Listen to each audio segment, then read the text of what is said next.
guidance for upcoming ROKS mission that will be launched next year. But apart from that, she has extensive experience in the EDI sector, and she's a board member of QuantumIndia, as well as one of the founding members of SSLC New Voices in Space group, focusing on diversity and inclusion, and is the founder of queer and feminist platform Card Voices. So Sonali, welcome to KIC. Thanks for joining us today. And can you tell us more about your work outside your work, the challenges you've experienced in navigating through first quantum academia, then industry, while all of that while coming from a developing country? Thanks very much, Marja. I hope you can hear me properly, yeah? Awesome. Well, thanks for the introduction, and thanks everyone for joining us here.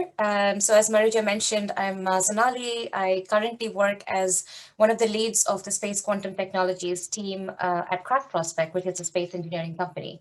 And at the same time, my contract till the end of June is basically a split one where I work with the University of Strathclyde as a researcher. So part of my times I research on quantum protocols and different kinds of early stage quantum technologies that we can then take into the company and then apply engineering skills to miniaturize and test for space hardiness, and then develop it into a small miniaturized payload that can be sent into space. For quantum experiments or for increasing our resilience in today's world, augmenting cybersecurity that's happening, cybersecurity practices terrestrially as well. So yeah, we'll talk a little bit about my journey because I think it's quite an interesting one, especially like even personally for me, I find it interesting navigating through the different challenges that come in the way and the different opportunities, how you find them. So I did my undergraduate and master's as like a dual degree BSMS program, interdisciplinary one at the Indian Institute of Science, Education and Research in Kolkata in India. So ICERs are actually really, really good institutes which are set up like around 14 years ago today, and they were set up to spearhead research and development activities in India. So I guess I got lucky because it was just the fourth year when the ICERs were set up. When I entered ICER, I managed to get a scholarship. So that definitely helped me escape through my undergraduate. And the scholarship was dependent on whether you're doing a research project every single year and providing a research report on it. So that gave me a lot of hands-on experience in different kinds of research labs around the world. I worked in AI, I worked in optics for cancer, I worked in optics for gravitational waves at the LIGO lab in Caltech in the US. I worked on developing my own artificial intelligence and neural net techniques for how do you make machines learn rules. And I studied like how does a human brain, children in kindergarten schools learn rules to kind of apply those same kind of educational techniques to computers as well. By the end of the 5 years of ICER program, I realized that I really enjoyed doing a lot of gravity-based theory.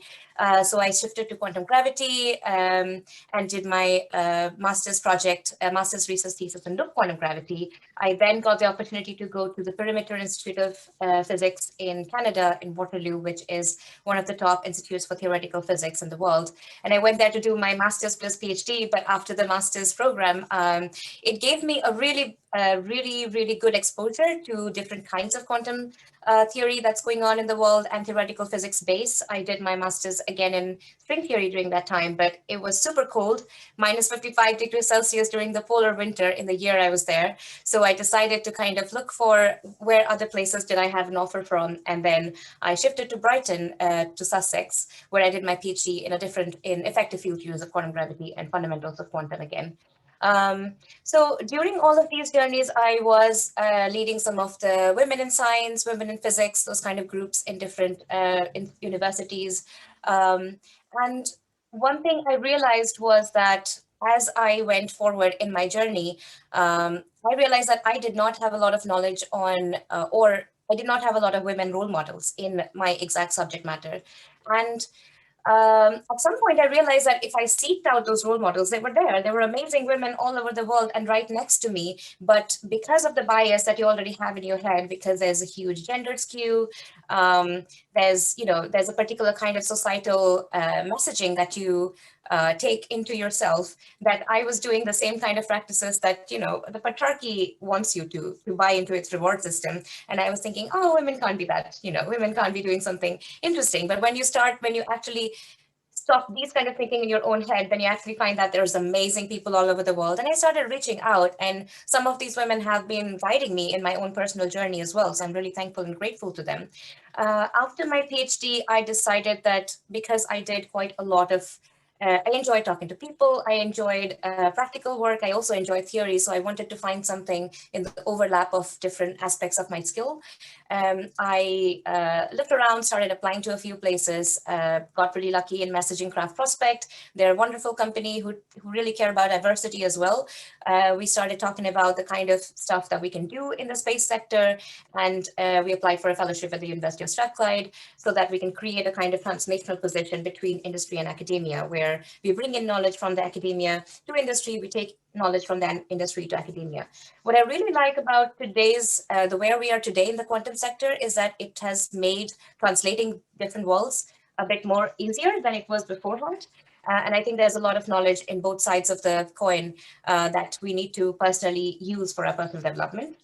Yeah, apart from that, I founded Car Voices, which is a queer feminist literature, poetry, those using artistic platform basically, because I wanted to bridge the gap between research in equality, diversity initiatives, as well as feminism to what the common man would understand. And that we want to do through using literature, poetry, art, because these are such important methods of getting messaging across to people, and also they make our life so much more fuller, right? So and when I started that, my own personal journey with EDI sector started, and I have consulted with a few different EDI companies around the world, in Canada as well as in the UK. There's Women Being in Edinburgh, and we're actually bringing out a collaborative book next month actually, so that's going to be really interesting.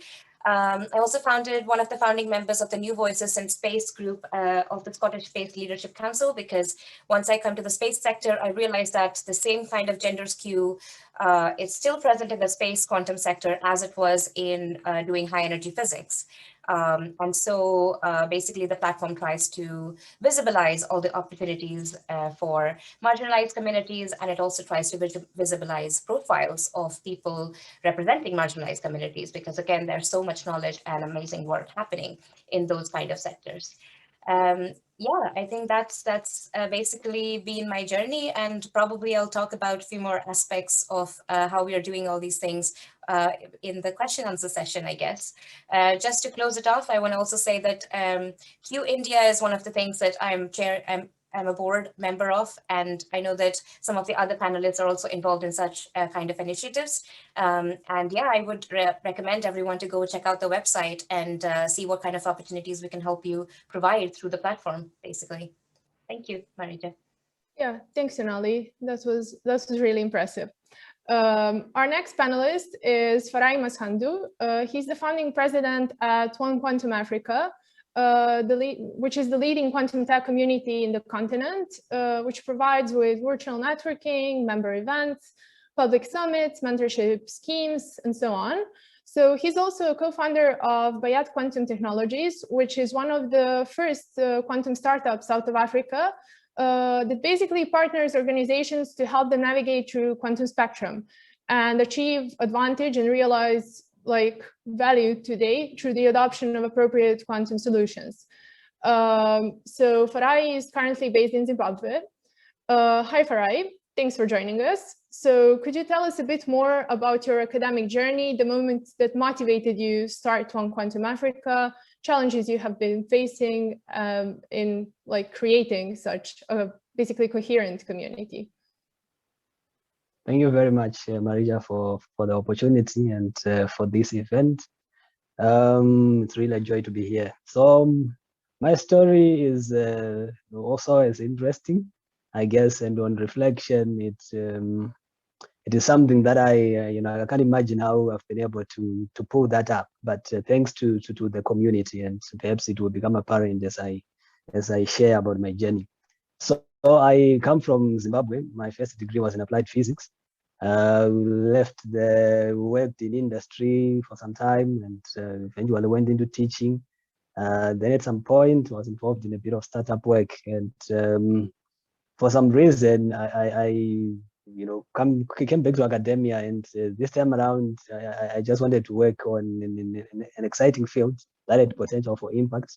I usually want to work in my other life. I had worked in automation and control, and I enjoyed the application of physics to do things that are practical. So I was looking for another opportunity to contribute and to participate, but I didn't know what exactly I was going to do. Going back to A level, I had done computer science, physics, and chemistry, and when computer science was still being introduced in the academic curriculum in Zimbabwe. So I've always had this interest to work on an area that has got a fusion of physics and computer science in some way. And this is the reason why I worked in automation and control in the manufacturing industry. It was a very interesting opportunity for me to work on computers and at the same time to be doing instrumentation physics. So as I looked for opportunities, I looked at the University of Wits, that was in South Africa, which is where I moved in 2017. And I was fortunate that when I arrived at Wits, the nanoscale transport lab was beginning to explore the application of diamond-based technology in quantum information processing. So this was a new direction, and I jumped in. But we were going to figure it out together because there was no clear plan of how we were going to do that. The field was new. We didn't have so much of support and expertise in the space. But you can imagine that I part of that research. I did a lot of the work, following YouTube videos, and lucky enough, there were videos by John Martinez, and those were very useful for me. The community wasn't anything as we have them today, so it was rather lonely in the space. And excuse me, the reason why I joined quantum information processing was I quickly realized that we had another opportunity to contribute. And for example, I've been keeping in touch with what was happening with classical computing. And I still remember the old days when, Steve Jobs, Bill Gates would be presenting on the technology, trying to drive interest in it and being part of this conversation. So I could see such an opportunity as well the moment I started being involved in quantum information processing. And coming from a background where I've been in business in some way, I always want to look at data. So beyond looking at the interest in research, I also looked at the ecosystem in general and said, if ever this technology matures and is able to deliver solutions, what kind of industries is it going to disrupt? What kind of contributions can I make? Do I even have a chance of contributing? Look, I was doing this from Africa. Normally, you would want to have left the continent and study abroad to be able to make impact. So I also, wasn't sure that I had space, I had the opportunities to contribute in any meaningful way. But all this changed when we hosted the summer school at Wits, which was sponsored by IBM. And it began to make this opportunity real. And also the fact that there was a quantum computer on the cloud through IBM in 2016. It also allowed me to do a bit of research. We could simulate a bit of some ideas we had about hybrid quantum systems. And I didn't think that was going to go far though.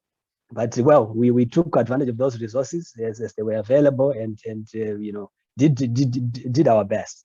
After the summer school, there was a QSKIT camp hackathon for Africa, and I also happened to participate in it. And as I was speaking to coaches and other experts about the project that I was working on the IBM Q platform, which was to simulate a hybrid quantum system based on NV centers in diamond and flux qubits, it fascinated people, and I was like, okay, so this work matters. And we extended that work to a topic that we attacked at the hackathon, and our team came up as first runner-ups. And all of a sudden, this work was important. There was a space for it, and we were contributing to this field from Africa. It was amazing. I couldn't believe it. And this was all because of the community efforts that were being made. So from there, that opportunity to contribute to the hackathon and come first runner-up created a lot of interest in the continent, especially from my colleagues and the other people who were part of my network. And we were like, so what can we do to also contribute, to also get involved? It seems this field is exciting, there are opportunities, but I didn't have all the answers. And because soon after that hackathon in 2019, in 2020, we had COVID happening and the world shutting down. I was supposed to go to the US for another hackathon in New York and Vermont, but this couldn't happen. So because of the questions I was getting from the community and the contributions I have made and the realization that I had an opportunity of contributing to an industry that was new, that was unfolding, excuse me, that was unfolding. And there are no experts of the future. So that kind of fascinated me. And I always have been looking out for an opportunity to contribute to something meaningful, something that has got impact. I always want to work on things that are impactful and that have got, wide-reaching or far-reaching consequences. And quantum was one such thing for me. So the next step was to say, I enjoyed the community, loved it, it supported me, it got me to where I am. And coming from a teaching background, I'm passionate about seeing other people getting opportunities to thrive as well. So the only way to do that was to bring together a community, because I didn't have all the answers, neither did I even understand what I wanted to do and what was that going to take and what was that going to involve. So I came across Denise and Andre. They were setting up One Quantum. And I reached out to them and said, look, I'm willing to be involved in your efforts in any way, for the best of it. I simply want to begin to learn and just be, a part of the work that you are doing. And if ever I'm able to make meaningful contributions, that's okay. But I just want to be involved in any way. Send me around. Let me just be part of the efforts that you are doing, and we'll figure out how that how that progresses. So they allowed me to do that, and I began working with them, establishing the One Quantum startup chapter. So we worked with startups, bringing them together, providing them resources to succeed. And the most important reason was just we realized, in coming from an entrepreneurial background, that entrepreneurship can be a lonely space. And most of the times, entrepreneurship is not a one-man gang kind of endeavor. You need a team around you and you need support. And this is the reason why we were setting up the startup chapter. And in Quantum, most of the people that seem to come through from academia have been, in that space for a long time, working very hard to discover the new science, the new physics that allows us to move forward with the technology. So they need support with the resources that allow them to scale, to find support, to find investments, etc. So I enjoyed that a lot. Then there was the Women in Quantum chapter, which most of you may be aware of. It's been hosting summits and bringing us another summit in July. And, it was amazing. But we didn't know the community, who'd support that. Or, we were just doing. And it was so amazing, the kind of support we got from the community. And beyond that, I started leading the efforts to build One Quantum Africa, to bring people together, to make the quantum tech popular in the continent, and to just make people aware of what quantum is all about, and figure out if they have a role to play, get stakeholders, stakeholder education generally, to make them appreciate quantum, and we work together to figure out where it can play a role in Africa. So just in conclusion, One Quantum Africa is a platform we have built to provide the community where people come together to discuss issues to do with quantum tech and how to move it forward in the continent. We've got a mentorship program where we connect people with the thought leaders in the field so that they also learn about how they can be successful and they get support through their journey. We've got a careers aspect where we work with career partners to create opportunities for people in the continent who want to transition into a career in quantum tech. And we also work on projects that are relevant to our local communities so that we make quantum real in our local communities. It's very difficult to make a technology realistic if it doesn't fit in the context of the people that that you are introducing it to. So it's very important that we work on local projects where we solve some problems relevant to the continent, and we bring minds together to figure that out. So we have partnered with StrangeWorks in order to do that.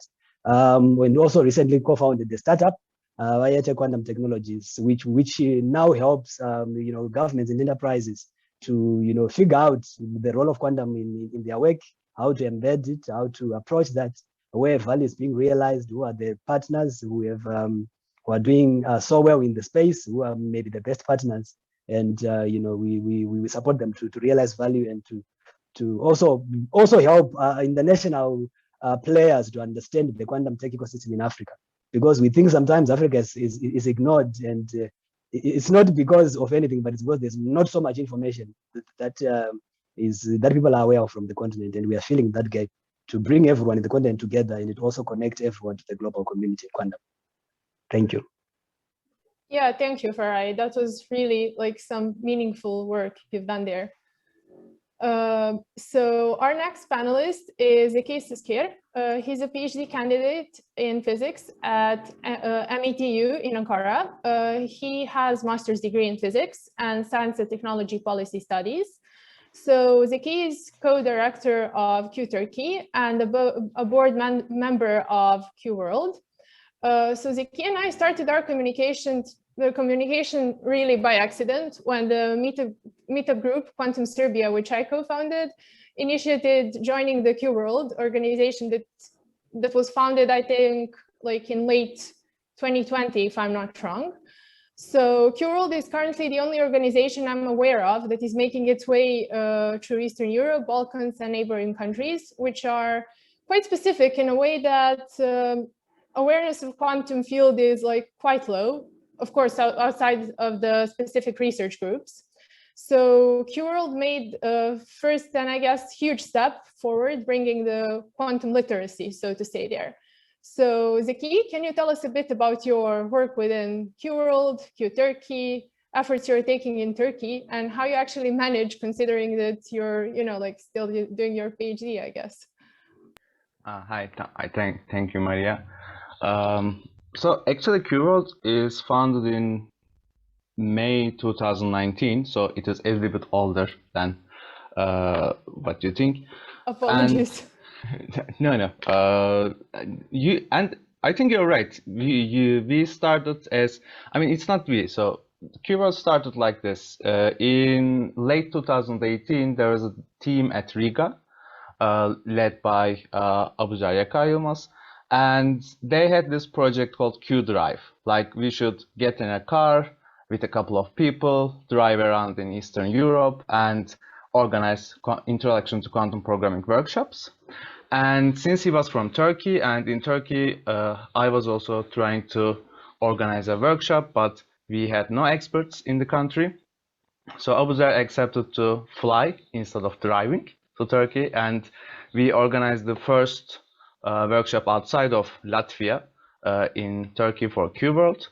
And then, they continued their project. We have founded Q Poland, Q Hungary, Q Serbia in that summer. So in the end of 2019, we had several chapters, and we were organizing these workshops. And since the beginning of the COVID pandemic, we moved everything to online.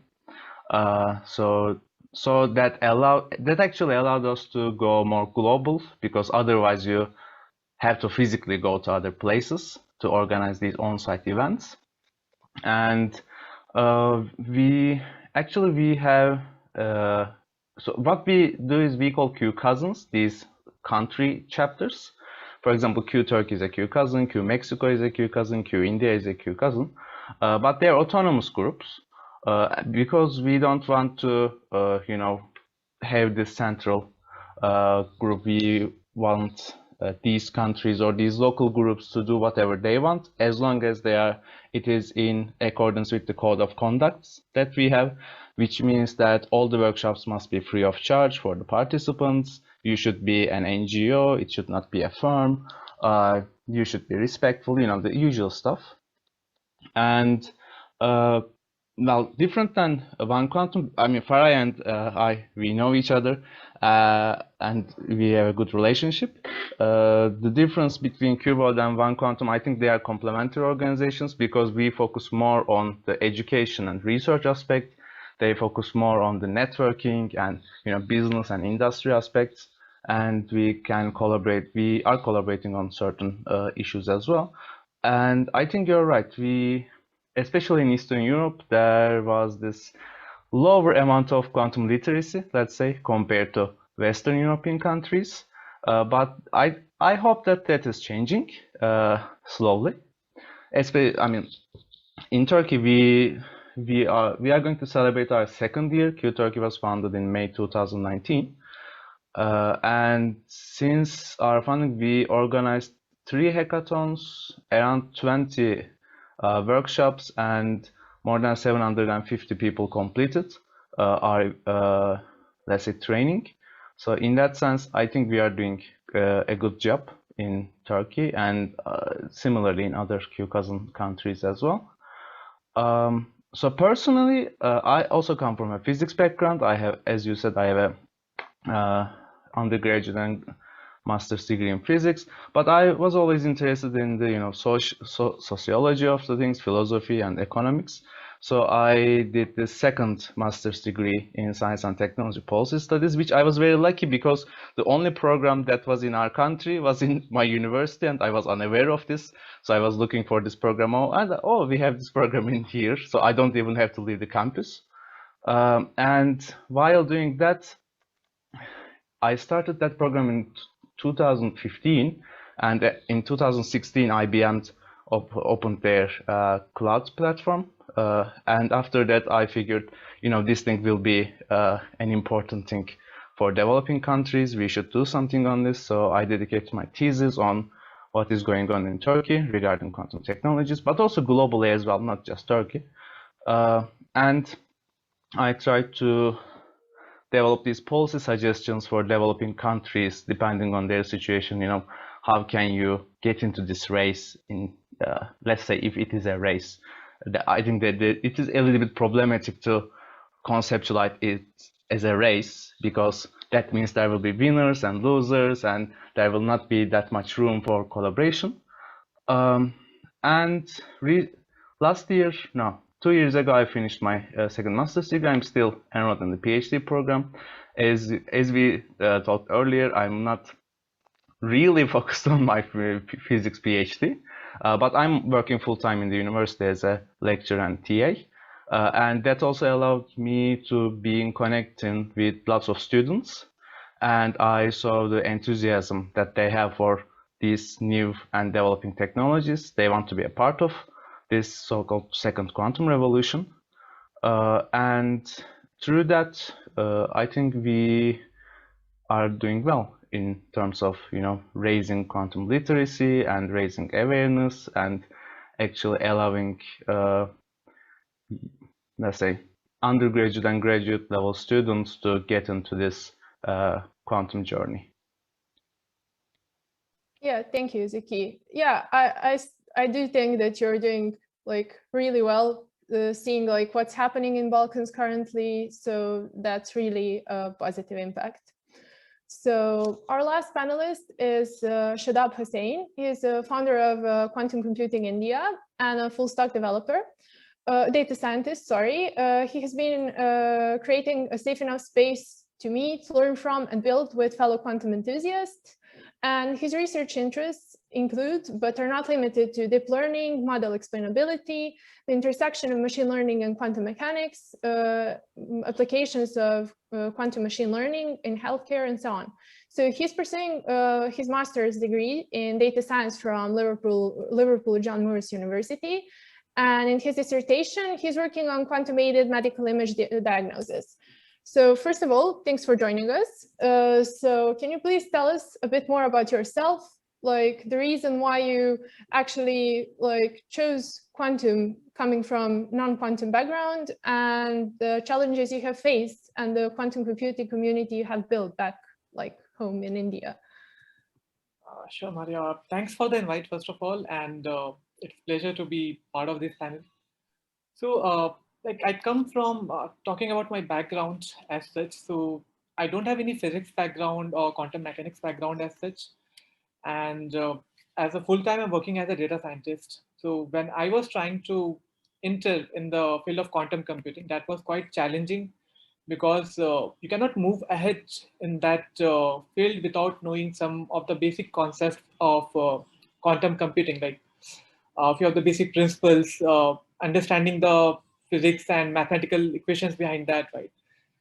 And so while working on data science and machine learning technologies, most of the time I played with a huge amount of data, and I have seen like what role data plays like out the world, whether it's any of the industry. So back in 2019, when I first came across some of the IBM meetups on Quizzkit, that was quite interesting, and from there I developed interest in that and thought that this can be a good potential in the future. Then I was exploring more and went through some of the research papers and found that people are exploring and working on quantum machine learning space as well. So that was quite triggering point for me. Like, okay, I am working on AI and ML, and we have something QML and machine learning algos, the intersection of machine learning and quantum mechanics as well. So let's see what is the benefit of it when we already have classic techniques available, and how it can be beneficial for other domains. So I started exploring, and when you go alone, you cannot go that far. But when you go with the community, with other members along with, the journeys will be a bit slow, but it will be a long way to go for, right? So with that motto, I started the meetup group first, and which turned to be a community with few more partners. And it's good to see like how we have created quantum computing India from scratch to more than 1,000+ members right now in India. And we have members from other countries as well. So even though the name shows that it is just for the Indians, but it's not like that. People from other countries also used to join the meetups, webinars, and all. And so we are creating a safe enough space, right? So I want to highlight that safe enough space doesn't mean that we are trying to protect students or learners or community members from other people or from some sort of argument, but we are giving them a space where they are free to bring their own thoughts. Others should respect their thoughts, and from discussion with each other, they should learn and grow. And we also experiment with new like ways to grow the community, to learn together. Many times we fail, many times we succeed, and that's how I think we learn and grow, right? So talking about our journey, like 2019 when we started with the meetup, right? So in 2020 we collaborated with a few of the professors from IISc Bangalore. Then we got few speakers from the Research Institute, and like that the journey kept going. And we hosted several apprenticeship programs, fellowship programs for the learners as well. So talking about the learn part of our community, right? So here, people with the same like-minded and those who are quantum enthusiasts, they come together. Either they can learn with the community members who are having the same interest and work on some sort of the project, or they can come up with their own idea, find the community members who will be interested in their idea, and work together, right? So just to name few of the like learning circles, we have quantum cryptography, quantum machine learning, quantum finance, and each of them have different set of people who are really doing well without much support from our side. Like they get together on a daily call or on a weekly call, they share the update, they read the research papers, and they keep coding and understanding different frameworks. So that's how we are growing right now. And the next part was like build, right? So whenever you are learning how to showcase like what skill sets you have being acquired by part of this community. So we have set a particular process for the people where people log their work on a daily basis, whatever they are learning, whatever they are building, so that the profile they can share with other people outside, like the community, people who are hiring, people who are in academics, to show their work. So that maintains a log history of the person, that this person is credible and have really worked on these technologies, these projects they have worked on. And by maintaining these work logs and learning from the peers, they have, I mean, few of our students have also been able to land some of the opportunities as well in a few of the companies, and that's like boosts our motivation to see them growing, right? And apart from that, we also help companies and startups to host hackathons. We keep doing like faculty development programs, like teachers who are like interested in quantum computing, but they don't know where to start with. So we do lecture series, webinar series for them in the colleges and through meetups. And recently also we are planning to do one of the international conference, and that's going to be intersection of industry and academia. So basically we just don't want to limit the quantum computing to the academia or just industry. We are trying to build a bridge where people from industry can also come together. People from academia can also come together, and they can share their knowledge with the people who really want to be in this field. Because it's very easy to find the interests, but it's very difficult to find the aspirants who are really serious about getting into this field. So yeah, this is how we are progressing. And just to talk about a few of our achievements from the community, like I mean, we are at the verge of patenting an idea from quantum cryptography group, and in quantum finance as well. We have portfolio optimization is one of the problem statement we started initially, and that turned out to be a good project, and still we are trying to improve and see how it goes. Yeah, and one more thing I wanted to point out. So like we don't have any age barrier. Even students like from 9th standard or 11th standards who are very much interested in learning about quantum computing, right? We provide the space for them also to share their thoughts freely. Even just to point out to one girl like Bhumika, she's leading the QML learning circle. She starts the meeting by her own, and they go through the research papers, and one of the learning circle, like just after 3 months of like going through papers and concepts, they are like about to work on a paper and publish the work, like whatever they are producing out of it. So yeah. Sorry. Thank you, Shadab. Seeing how we are like with time, I was thinking like maybe asking a question to each of you, and then like seeing the audience's questions, if that seems okay. So first, Sonali, what are the glass walls you have faced when you moved to different countries to do your research in quantum domain? Do you find the difference like between industry and academia in that sense? And are there different obstacles and preparations like people can do like for both?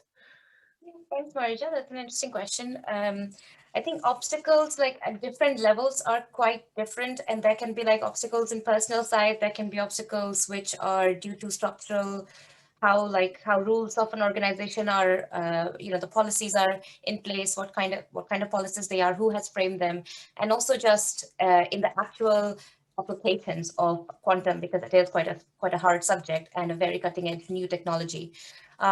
So maybe I'll point out like a few examples from different countries I've been in, and like different levels when I was an undergrad. For example, we had gender segregated hostels. So there was a girls' hostel and there was a boys' hostel. And that sounds maybe funny at an international platform. But what happened was we were only 2 women in physics in a class of around 100. And as most of my co-panelists have been pointing out, like the community spirit is important, peer-to-peer learning is super important, especially in research. Your knowledge grows when you share. Somebody else might understand something that you don't. And that basically affected it a different way, because we were only 2 women and we were not allowed to go into the boys' hostel. And most of the peer learning happened late at night there, with 50, 60 students coming together, doing group studies and all that. So 50, 60 students sharing knowledge from each of these brains is so much more than 2 people trying to do that by ourselves. First of all, we tried to call in and everything, but the technology during that time was not as good in connecting us virtually as now it is. So that was definitely a really big obstacle during the undergraduate and master's years.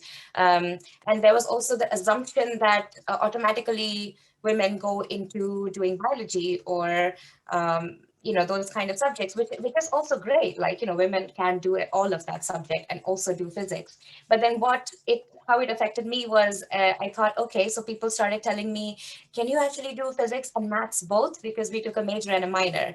Now in my minor, I spent like 3-4 days thinking, because I really enjoyed maths. I really enjoyed all of the abstract knowledge that the maths gives you, and especially the rigor in training that you can apply to physics. But at the end of the day, I was very scared, because people started telling me, like, as a woman, can you handle both? And I did not take a lot of the maths courses because I was trying to make sure that I don't have too much on my plate. At the end of my 5 years, I realized that I did a great disservice to myself, because I was thinking, oh, I could have done all this. That was easy. Like, I just bought into the bias that society landed on me. Another kind of problem there was that I think this is a difference between national institutes and state institutes. So even though you might be in a premier elite national institute, what happens is the gender skew is more because people tend to go to state universities more easily, because people don't ask you, oh, you're a woman, you're going to such a high ranked institute, they don't have to push back against that barrier. So I found less female role models in our professors. There was a really amazing physics professor, but because people were making jokes about the kind of work she did, I later on again realized that she used to work on developing, what kind of stuff you can do in human space flight missions, but especially that boils down to finding out what kind of stuff that I put underneath our shoes that we get attached to, somewhere where there's zero gravity, for example. Now, what people were making jokes about was, oh, she works on Velcro. Now, later on, I figured out, when I was smiling at those jokes, I was basically putting an axe to my own feet, because the work was amazing. And secondly, I was promoting something that would come back to bite me in the ass later on. But, you start unlearning the misogynist thing that you have in yourself. And then once you start unlearning those, you can work as a community to make sure that other people also, that you hold the door open for other people rather than closing it after you, right? Then when I moved to Canada, then the US, then UK, what I found was if I did not have to fight against certain weird rules and regulations that people have put in place, I had a lot more time to devote to my actual work. So that's why I managed to start so many other things at the same time. Another challenge was that, I guess, industry and academia difference, like, let me first cover like what I faced during my PhD. So PhD is a difficult time. And as Zeki can probably tell you, like everyone goes a little bit crazy during your PhD. And there are a host of problems that you face because first of all, again, gender is not well represented. People do not understand all the problems that come with menstruating people or having mental health challenges or, having caring responsibilities. There's quite an overlap and intersection on these kind of things that mentors and supervisors need to understand. And sometimes the one-to-one relationship between your supervisor and you might break down. And there should be policies in place which allow you to kind of translate to another person with your work and complete that, which does not affect your mental health too much. And at some point that happened to me, but I got stuck. I was told that maybe you should consider quitting the PhD. But by that time, I was like in the final year of my PhD, and I was like, no, I'm not quitting my PhD. I just want to explore what other options are there. So because I was leading some of the PhD representation into the Athena Swan Committee in Sussex. Athena Swan is like an umbrella organization across the UK who works in basically the EDI sector and making sure people with disabilities and different kind of marginalized communities are taken care of well in a university environment. So there were some amazingly strong women there, and they told me that, no, this is the kind of thing that you need to tackle head on. You need to ask for a transfer to a different supervisor. I got lucky that there was another supervisor who stood up right away to take me as a student. And I finished my PhD. I published single author papers. I published other papers, and I reached back to mentors in Canada as well. So I managed to form these connections with both men and women and, the people in various different parts of the world who were always stepping up and allowing me to ask them for help when I needed. And especially now, when I realized that I could create positions for myself, I went into the industry world and then created a position for myself where we translate back and forth from academia to industry. I realized that this can happen, but there's not a lot of information out there about what exists. And this is the challenge. We need to take those information to people who might be being affected by all the gatekeeping that happens around communities. Especially in India, for example, there's a lot of overlapping class and caste and gender, and we need to understand those dynamics very nuanced, in a nuanced way, to understand how this casteism, how the classism, how the gender kind of comes in, to make sure that even though opportunities are out there, I might be able to access those opportunities, but other people might not be. And we need to, like, as a community, be emotionally intelligent about these things. Can I take one more minute to talk about my work that I do? Okay. So I realized that I forgot to talk about exactly what I do right now. So what I do right now is I came with a lot of quantum background. I worked in quantum information for a little while. I worked in fundamentals of quantum theory. Quantum theory has existed since the last 100 years or more.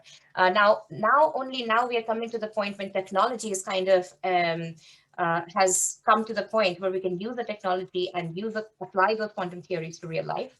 So with the quantum computers coming up, there's basically a threat to our current encryption systems that would start breaking down in the next 5 to 10 years when quantum computers are commercial grade and have a few thousand stable orbits that can qubits that can break those encryption systems.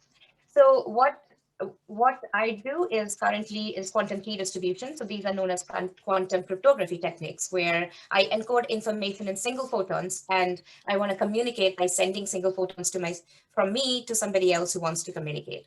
But if we want to do it over the globe, we want to build a quantum internet. Those photons are not able to travel more than 500 kilometers terrestrially, even by fibers or through the atmosphere. So this is where satellites come in. So if we use satellite as relays, we can send quantum particles down through space. Most of the time it's vacuum, and then some amount of atmosphere, so the losses are quite low. But also the satellite can come on top of me on my ground station, send me the photons, go in its orbit on top of someone else's ground station, and then download the photons there. So what it essentially does is it minimizes that distance between people. And what we are working on is building a constellation of satellites in the future where we can upload a lot of these quantum orbits. And the challenge lies in working with what I work in a daily basis with researchers and experimentalists in University of Bristol, University of Strathclyde, a lot of different universities. So we take big lab optic tables and then we miniaturize that into something that fits on the top of my palm. And that is just a highly innovative process where you're constantly disrupting what you're doing. You're constantly finding that you're failing in doing things, but failure is a good thing. It's good to learn from that. In the sense that if you fail multiple times, as many times as you want, as quickly as you can, then the next stage is you learn all the things that you've learned from failing so many times, and then you pass, right? So failure is a good thing. Try and break down your own mindset. Try and break down every single thing you're doing.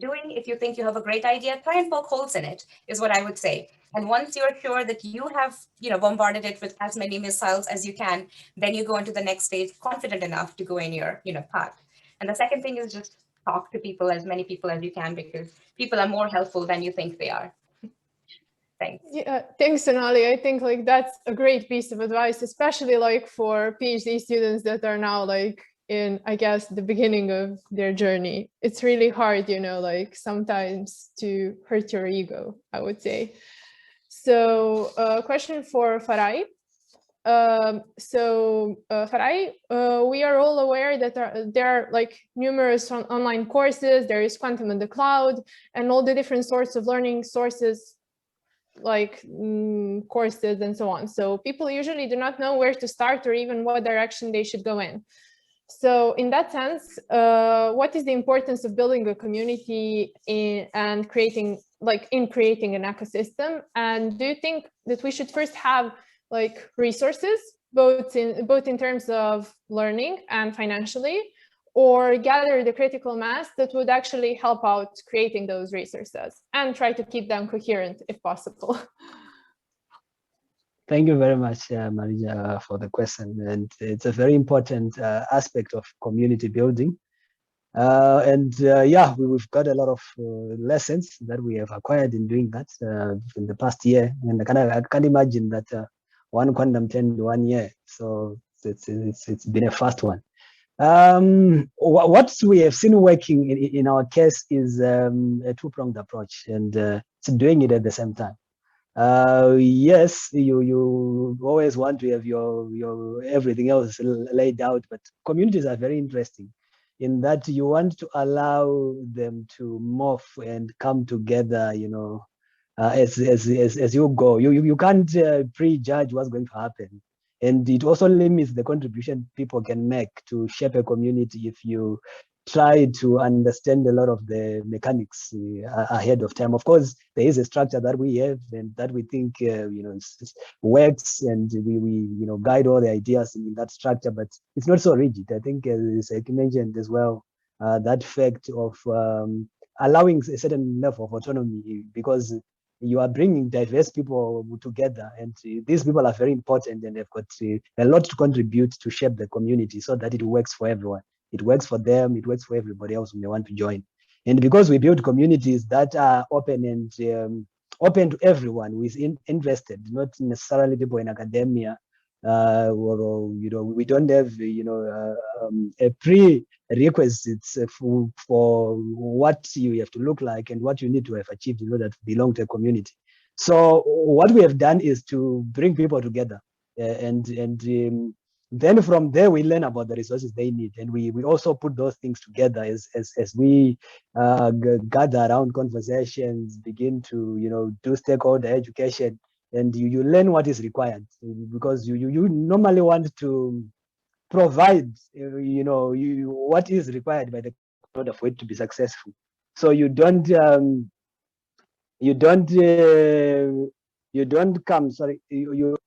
come there with resources that you think are going to work. You simply say to the people you bring together, what do you think you need for you to succeed? And when as people get to know each other and get used to each other, you'll be surprised by the kind of connections that begin to form, and the kind of materials that are required. Because, for example, there are people who came into the community who came from a background which was which wasn't even related to quantum, and you wouldn't expect them to really be comfortable and succeed. But they came in there, were able to connect, requested for knowledge and resources, and most of those came from members of the community. It was never me or Andre or Denise putting those things together, but somebody from the community would jump in and say, yeah, I think this is the way that I've started, and I would want to have a conversation with you on how perhaps you can also approach the same. And this is how it has been happening in our case. So I guess it's doing both at the same time, and allowing your community to be fluid, allowing everybody to come through with their ideas and find their own space, because communities are not rigid. You can't you can't predict or try to predestine them in a way. You want to allow them to take their own direction. And this is what has been happening in our community. And for example, we hosted the One Quantum Africa Summit May 12 and 13. A very successful event which brought together quantum tech leaders in the continent, and supported by international companies like Honeywell. Also, we had talks from international speakers like Bob Suter, and this brought all of us together. And these are not things that we could have imagined we were going to do, and this is the way that things were going to happen. This is how things were going to happen. So I just want to emphasize that community work is very important, because it supports everyone to succeed. And in order for that to be realized, then there is need to allow to make them very flexible. Allow members of the community to come through and contribute, share their fears, share their vision for the field, their expectations, and then you will be surprised that from that community there are people who are always best placed to share the resources and the direction that you should take to make the community work best for everyone. So that has been my experience, and I guess to just respond directly to that, that could be my contribution. I'm not sure if there are follow-up questions or anything that I may have missed in that response. No, thank you. That's great. I mean, I guess like you can't really go according to plan because these are like quite, I guess, it's both like specific field and like specific region in a way. I mean, I'm speaking from like my experiences with building that kind of thing back home. So I guess you just have to play it by ear and rely on people around you in a way. If anyone has to add something, like contribute to this, like just be free to, jump in, any of you. I wanted to add in like a few more things on community building as well. That was such a good answer, Farai. Guess some things that I find often get lost in the pipeline is talking about the privilege of time or the caring responsibilities. When we talk about developing countries or also developed countries, but more in the developing countries, the difference between who has the privilege of time to go into communities to actually get that knowledge for themselves becomes quite high. So for example, when we think about women or let's say people who are working in our houses or like doing a lot of care work, unpaid care labor, often you find that little things, basically they have to be at the beck and call of family members, and they're cooking or they're cleaning or they're doing these things. Now, those people would not even have the time to come in and give a talk or come in and go into a class where somebody is giving, talking about quantum computing. And I'm very interested to see how, as a community, structurally, we can kind of think about these kind of issues. There's also this issue when we talk about merit, right? So a lot of people might apply, but your application process is again biased because women tend to have more career breaks just because of pregnancy or because of fertility treatments or because they had to take time off because they had kids and they are supporting their spouses' careers. Career breaks are kind of judged negatively till now in a lot of applications, but that does not reflect on actual success of the people, right? If person is spending X amount of time, what is their productivity, as opposed to X plus Y amount of time, where the Y is a lot of career breaks due to other reasons which they can't really get out of because we are not in an equal society. Those are things we need to talk about. Then there are people who basically need to work, 3-4 jobs in a day to make ends meet. Now, these are not people who have the privilege of coming into those communities, because privilege of time. So I think it's really great work that we are seeing in community building, but where I come in is usually to point out the uncomfortable truths, and also sometimes because when we talk about developed versus developing countries, I'm not a great fan of the usage of the words as well, just because we need to also recognize that there is a post-colonialist struggle that a lot of the developing countries go through. It's not that they don't have the mentality or the skills or the acumen to do it. It's that they are still recovering from a lot of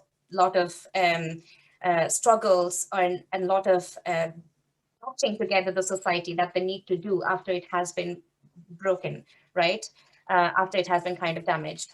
Now, I think at this point, we need to kind of collaborate with sociologists and with people who are working in those sectors as well, who understand those kind of challenges much better. And science and social sciences both can come together to make sure that we have taken care of these structural issues.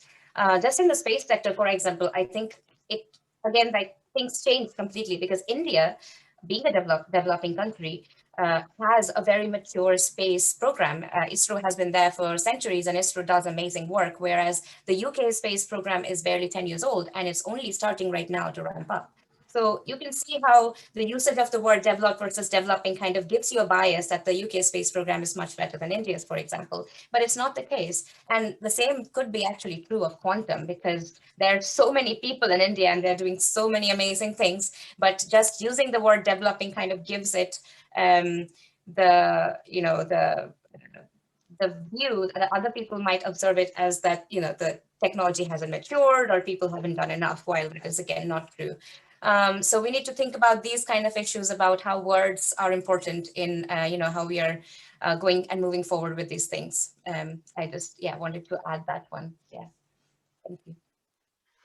Yeah, thank you, Sonali. So basically, we ran out of time, but we got like 10 more minutes extra. So I would ask like Zeki a question and one to Shadab, and the questions from the audience that are left, we can just like pop them into Slack, and I guess like we can answer them there because lots of them are more of a practical nature, if I can say. Zeki, I guess that we can assume that the bureaucratic structures in our region are quite slow and definitely not like reacting fast enough to respond to current, I guess, developments in quantum sector. So we can't really rely on them when it comes to like building the ecosystem. We have to like switch to some more non-traditional methods, to building communities, as Farai said, and so on. But still, we depend on their policies when it comes to collaboration with other countries, other institutions, because we still don't have infrastructure to basically do our experiments and stuff. So how could we possibly like make good communication between people who are building the community and the too slow institutions? Thank you, Maria. I think one of the ways to do that is kind of outreach, but not in the classical term of outreach. You go to the general public and try to explain them what is going on in this field, but more like keeping the word and keeping the let's say, not the hype, but excitement about quantum technologies in the loop so that people can report on it. You should write some reports, you should write some articles on it, maybe some newspaper articles or certain, you can go to national televisions, radio, but the point is that they need to hear it, because one of the things about slow bureaucracies is that the bureaucrats usually think that things will stay the same for quite a long time. But this is not the world we are living in. And if they have this idea of, let's say, in 5 years, everything will almost be the same, they will develop their policies like that. And you need to just, bombard them with this, changes coming, everything is going to be, also you need to do this responsibly as well. So this is one of the problems in quantum right now. I think we are focusing too much on the benefits, but not enough on the risks and uncertainty. So maybe in 5 years, all the physical infrastructure will change and people will not be using superconducting qubits or ion traps, or maybe there will be a theoretical limit of scalability. I mean, we don't know. We still need basic science for that. And we need to tell this to the policymakers as well, so that they don't put all their eggs in a single basket. But they need to know that this is an important change, and they should be at least doing something. I mean, we tried this in Turkey. We tried this national, roadmap, and I mean, it didn't go anywhere. And it's not because they are against these technologies, but they are like, oh, we should do this study at first. We should look at this later, and we should do, this kind of prioritization. And then usually they forgot, or some other thing came up. And I suspect that is usually the case for other Eastern European countries or certain Middle Eastern countries as well. So in that sense, I think India is a country that we can look up to because they have really passed these stages, and we are kind of following them. Yeah, thank you, Zeki. So hopefully, like, there is a model that we can all learn from. And Shadab, so my question is, how do we keep the quality of the community? Because we do often run into word enthusiasts, which can mean a lot of different things and have a lot of different flavors, and very often causes eyebrow raising in more traditional communities, let's say, like coming from universities. So how do we make sure that word quantum in these communities is not just misused, you know, like to cause some hype, and like just stay realistic in a way? Yeah, I mean that's a good question actually, and a difficult one to answer as well. So even we, while running the community, we run into this type of situations where people are just triggered by the hype, like what they see is happening in the quantum space, and they try to like build something at a very fast pace without knowing the even some basic concepts of the quantum, right? So what I feel, right, suppose if we take the example of AI, ML, or data science itself in the field in which I am working. So few of the basic machine learning algorithms are from 1970s and 80s, right? But the real application we have seen, and this field has got matured after like 2000 and 2010s, like when we had enough computation resources available for us. So the same way, if you look at the quantum space and quantum technologies as well, so this is like also being in the research field from quite a long. But after the IBM developed the quantum computers, and few more companies like D-Wave and Honeywell, they stepped in working on these. So people had resources in their hand, like not up to very like thousands of qubits, but whatever they are providing to the as open source, basically to the people. So keeping that in mind, what limitation resources we have, and if we teach them the basics properly, even though if they are interested in quantum machine learning or quantum cryptography, there should be a structured course to make them aware of the basic concepts of first like quantum technologies, what is very must to know for them. And then if we make them specialized in any of the domains, like in what they want to learn or work on in the future or research in, so that will set a right like career path for them. So many places, like I have seen people directly jump to the quantum machine learning sessions or quantum finance sessions like that, right? Or some of the quantum hardware sessions as well. But those are kind of like a bit advanced topic if someone is just going to recently start very new. So I mean, we as a community should focus more on designing the curriculum and hosting the meetups in such a way that advanced sessions are anyways getting hosted by the companies like IBM, Spannylane, and all. And even the communities also used to partner with these people from the industry and from the academia to do some sort of advanced sessions. But how we can first keep the basics strong for those people, so that when they move to the specialization of those tracks, they are not just in the bubble of their own world, like, okay, I'm using quantum for quantum machine learning, for example, and I will do this. They need to be a bit of practical, like how exactly quantum machine learning can help them in what sort of problem, so that they doesn't end up like using QML for each and every sort of problem without knowing like what are pros and cons of it. So yeah, that's the input from my side. Also, like one of the advice, like for the people who always like want to learn but they're not getting the right path, like how to start with, where to start with, right? And the best way, like Sonali and Farai has also pointed out, that speak to as many people possible over LinkedIn, through mails and all, like reach out to like start the conversation with by knowing about them, what they are working on, how they started their career, what is their research area and all, so that it will help the people understand like what people are working on out there and where their interest lie. If they can find out their interest, like in where they want to land in quantum space, it will help them in narrowing down their path to a specific field rather than just jumping around here and there. Yeah. Okay. Thanks, Shadab.